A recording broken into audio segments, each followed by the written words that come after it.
nuevo programa del Hilo de las Parcas. ¿Cómo estás, Nadia? Hola, Flor, muy contenta. Estamos iniciando un nuevo programa. Sacamos hilo porque se viene un gran tema. Mira, un programón, te diría Sí, yo. Hoy tenemos a Silvana Antón, que ella es psicóloga clínica y además trabaja en sexología. ¿Sí? Es sexóloga también, sexóloga clínica. Va a venir a hablarnos acerca de su trabajo. Más que interesante, suponemos.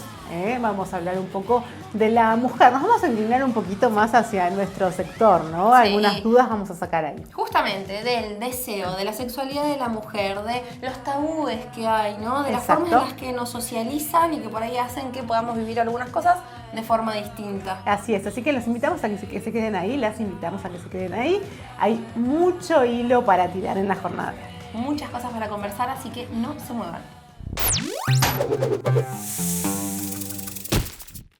Muy bien, ya está con nosotras nuestra invitada, la saludamos a Silvana, ¿cómo ¿Qué estás? tal? Muchas gracias por invitarme. Por favor, gracias a vos por acercarte hasta acá. Tenemos un montón de preguntas, Silvana, estuvimos preparando mucho este Tuvimos que encuentro. recortar mucho también de lo que queríamos preguntar porque a ver para dónde arrancamos. Es muy amplio el tema. muy amplio. Espero poder contestarles. Seguramente que sí. Como primer pregunta a nuestras invitadas, cuando las recibimos, les consultamos ¿cómo se definen? ¿Cómo te presentarías? ¿Cómo me presento? Me presento como mamá de mis 3 hijos, como psicóloga. Y bueno, estoy casada. Y me defino a través de mi profesión. Por lo general, cuando me preguntan, el tema profesional es como un tema de una identidad bastante fuerte, ¿no? Soy psicóloga y en general me presento de esa manera. Bueno, sabemos que sos psicóloga y especializada en sexualidad, ¿verdad? Entonces, justamente ese es el tema por el que te invitamos a conversar con nosotras hoy. Mientras charlábamos y preparábamos el programa, pensábamos en que varones y mujeres estamos socializados de forma bastante diferente en muchas cosas y la sexualidad, la forma del deseo, lo que tenemos permitido, nos parece que son cosas bastante marcadas, ¿no? ¿Vos ves eso también en consultorio? ¿Te has encontrado con eso en la experiencia? Es de lo que más podría hablarles, ¿no? De las diferencias que tenemos entre los varones y las mujeres, fundamentalmente porque estamos atravesados por la cultura. Muchas veces consideramos que un hecho como la sexualidad, lo primero que tendemos a pensar es casi en un hecho biológico, cuando en realidad la mayor parte de los factores que nos atraviesan son culturales. Por supuesto que hay un condicionamiento biológico, pero en cómo nos expresamos, en cómo sentimos, en cómo se manifiesta nuestra sexualidad, es un hecho eminentemente cultural. Estamos atravesados por la cultura. Dentro de la... Perdón. No, ¿y cuáles son esas cosas particulares que ves de diferente entre esta socialización y cultura? Y desde que nacemos estamos atravesados por el lugar y la época en la que estamos, ¿no? No es lo mismo esta época que otras épocas de la historia, ni como en otras culturas en la que nacen otras personas, ¿no? Nosotros por una cultura occidental y de tradición judeocristiana estamos atravesados por, no es lo mismo ser varón que ser mujer, no es lo mismo lo que se espera de los varones que lo que se esperan de las mujeres, y esto se ve en las respuestas sexuales, fundamentalmente en cómo es vivida, cómo es vivido el deseo y cómo nos conectamos con nuestro deseo, ya seamos varones o mujeres, ¿no? Es como que los varones tienen un permiso social para conectarse con su sexualidad y con su deseo que lleva siglos. En cambio, hay algo que por suerte está pasando y es mucho más reciente, que es que las mujeres empiezan a hacerse cargo de su deseo. Pero esto ha estado de alguna forma tan anulado y tan poco hablado y ha sido un tema tan tabú que en la práctica clínica es muy frecuente encontrarme con mujeres a las que les cuesta mucho conectarse con su deseo sexual. Esa era una de nuestras consultas, ¿no? ¿Qué pasaba con las mujeres y el deseo sexual a la hora de la consulta? Si realmente es motivo de consulta. Es un gran tema. Ajá. Yo de todo lo que voy a hablar, digo, son generalidades, ¿no? Por supuesto que no todas las mujeres se van a sentir identificadas, pero en su gran mayoría a las mujeres les cuesta bastante conectarse con el deseo, reconocer las sensaciones físicas o los pensamientos relativos al deseo. Y eso viene marcado por una educación, o en realidad por la no educación sexual recibida, ¿no? Que también es educación, digo, lo que no se habla. Como se educa por algo directo o por omisión también, ¿no? Lo que se puede, lo que no se puede. Sí. Y a partir de esta omisión y a partir de todos estos tabúes, bueno, no es fácil, digo, para muchas mujeres, para muchas personas, conectarse con el deseo, reconocerlo y hacerle un lugar. ¿Y se puede trabajar eso? Absolutamente, es sobre lo que más me gusta trabajar. Y es un ámbito sobre el que se trabaja mucho porque uno puede trabajar, además de abordar el conocimiento del cuerpo, porque también hay mucho desconocimiento del cuerpo, ¿sí? Las mujeres en general desconocen bastante su anatomía y cuál es su respuesta sexual, qué es lo que tienen que esperar a la hora de un encuentro sexual o frente a un estímulo sexual. Entonces, además de trabajar sobre el cuerpo y la respuesta sexual, qué es lo que deben esperar o lo que pueden esperar, hay mucho trabajo sobre las creencias, ¿no? De cómo yo creo que es el sexo o cómo me creo yo sexualmente. Las personas, así como hay un concepto bastante conocido que es el del esquema corporal, ¿no? que es la imagen que yo me hago de mi propio cuerpo, ¿sí?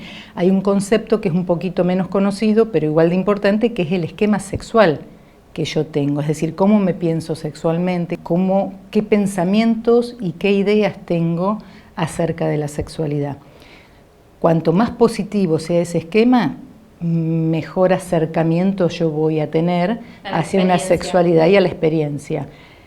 Ahora, si ese esquema que yo me armé por las experiencias vividas, por la educación, por la crianza y por distintas circunstancias que vamos atravesando, si eso es muy negativo, y es muy probable que mis experiencias tiendan a ser más negativas. O sea que eso afecta el deseo sexual, ¿no? Eso también era una de las preguntas que teníamos, ¿no es cierto? Sí, que si los factores externos afectaban a la hora. Por completo, sí.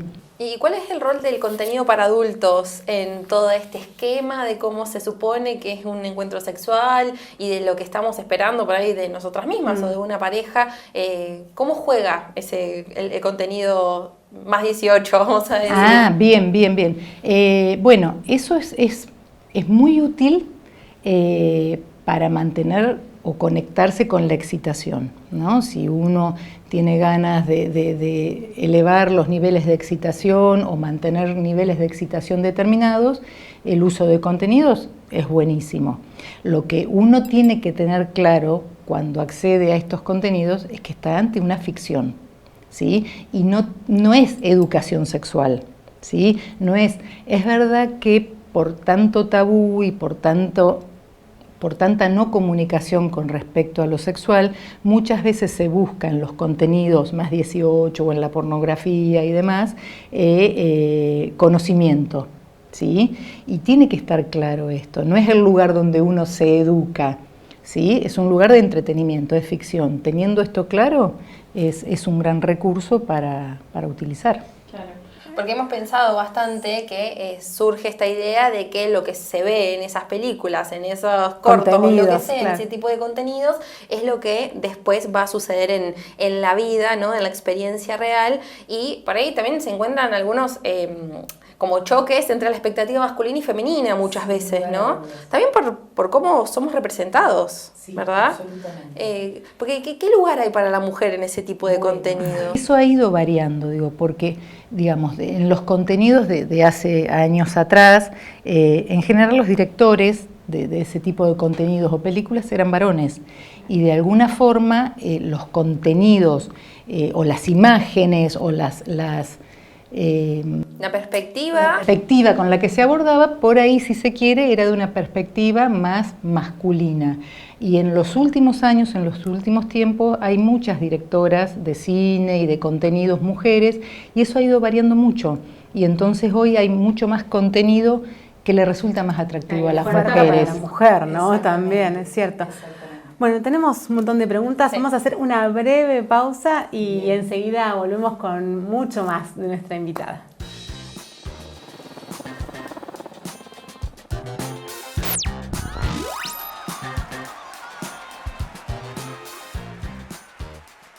Retomamos entonces esta conversación con Silvana Antón sobre sexualidad y algunos temas ahí aledaños. Tenemos una pregunta para vos que es, se ha escuchado mucho esto de que el sexo es salud, pero ¿lo es siempre o en qué contexto?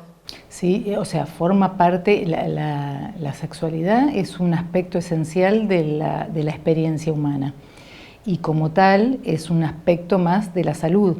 Aquellas personas que logran tener una satisfacción, una vida sexual satisfactoria y gratificante, por supuesto que esto aporta a sentirse mejor con uno mismo, a una mejor autoestima, a tener mejores vínculos.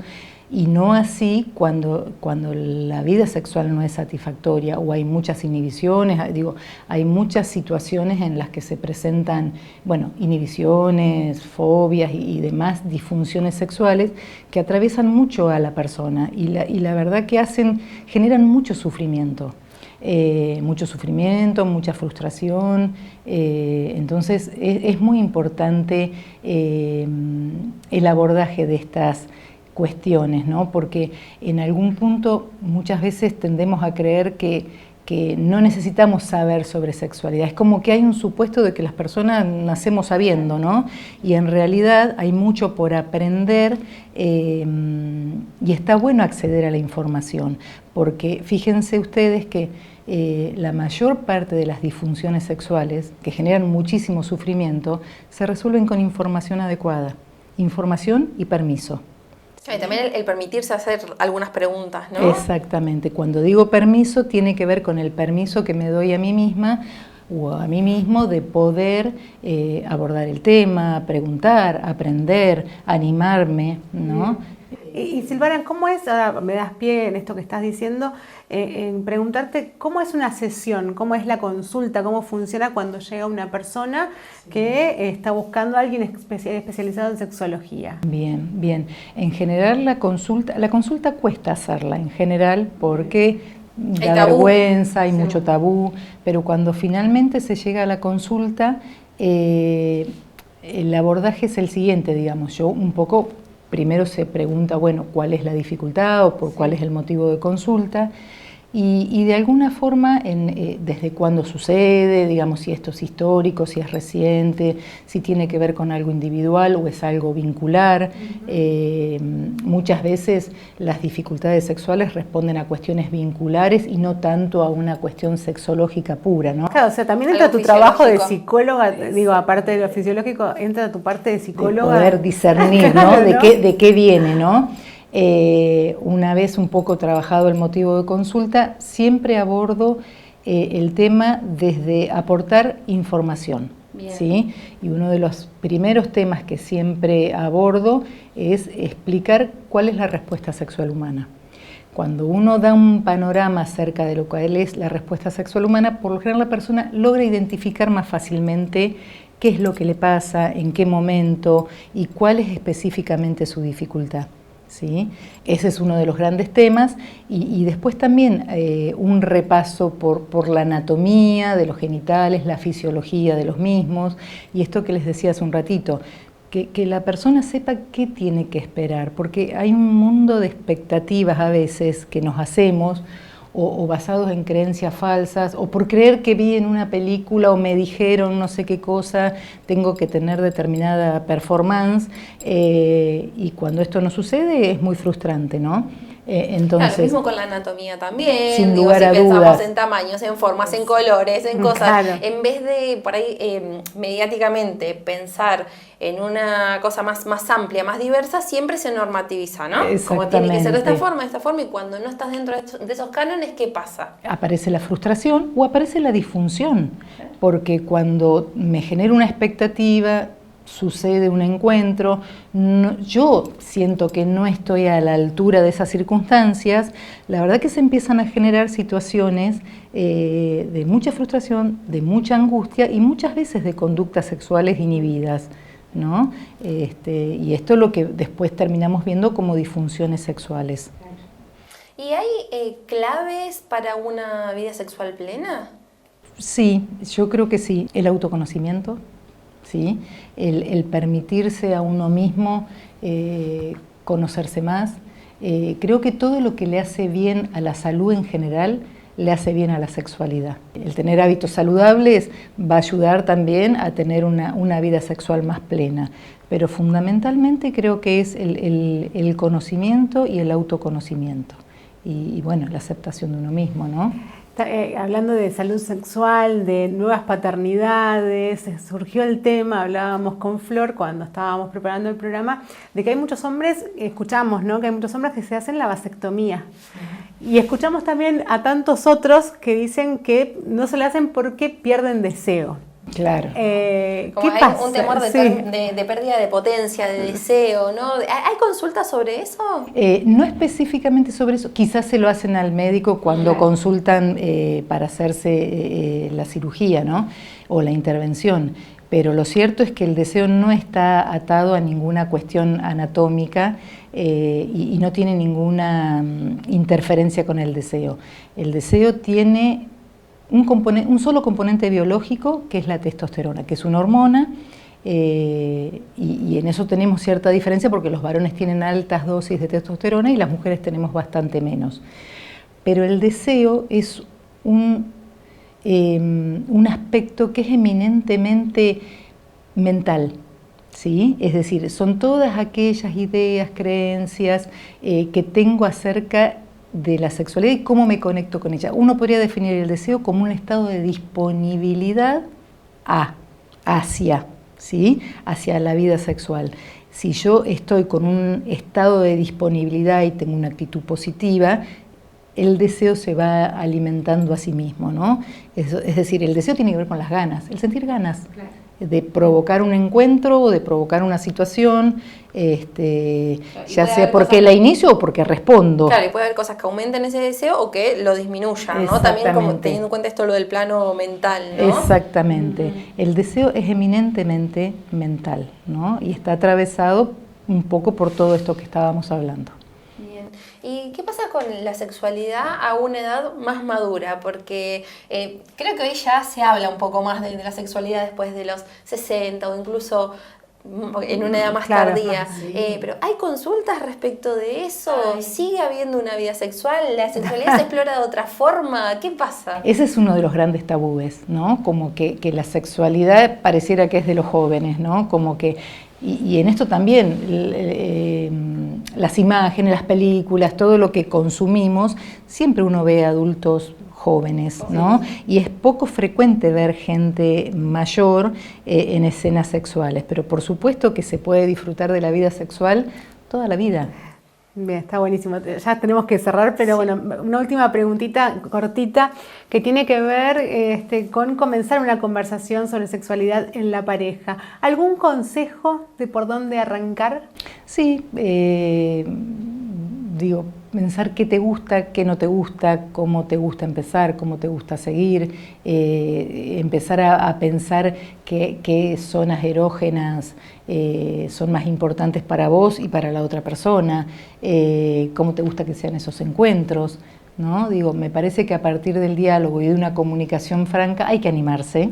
No siempre es fácil, valor, ¿no? Sí. Exactamente, pero cuando uno se anima es muy gratificante porque además genera grados de conexión muy profundos en cualquier pareja o en cualquier persona que esté fomentando el encuentro con otro, ¿no? Perfecto. Es muy útil para profundizar el vínculo. Excelente, Silvana, te queremos agradecer un montón, nos quedamos sin tiempo, vamos a seguir con algo más de contenido a través de las redes sociales.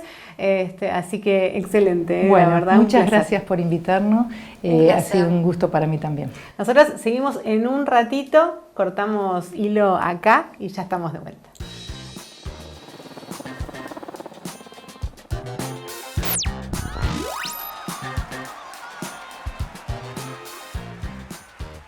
Bien, Flori, así llegamos al final del programa de hoy. Vamos a cortar hilo acá. La ¿Cuántas verdad, cosas que tuvimos, hablamos muchísimo, sobre todo acerca del deseo. Sí. Buenísimos todos los consejos que nos dejó. Sí, no sé qué le Silvana. pasó a la gente en la casa, pero yo no quería que este programa se terminara, porque tantas cosas para conversar, tantos tabúes para sacarnos también, ¿no? Así es, exactamente. Hablamos acerca de muchísimos temas. Esperamos que no hayan quedado todos aquellos que le interesaban a ustedes afuera, ¿eh? Así que Y si no, igual pueden seguirnos en redes porque ahí tenemos un poco de material extra. Así que nos buscan en @elhilo-de-las-parcas para enterarse de un poco de unas perlitas. exactamente, y algunas recomendaciones también.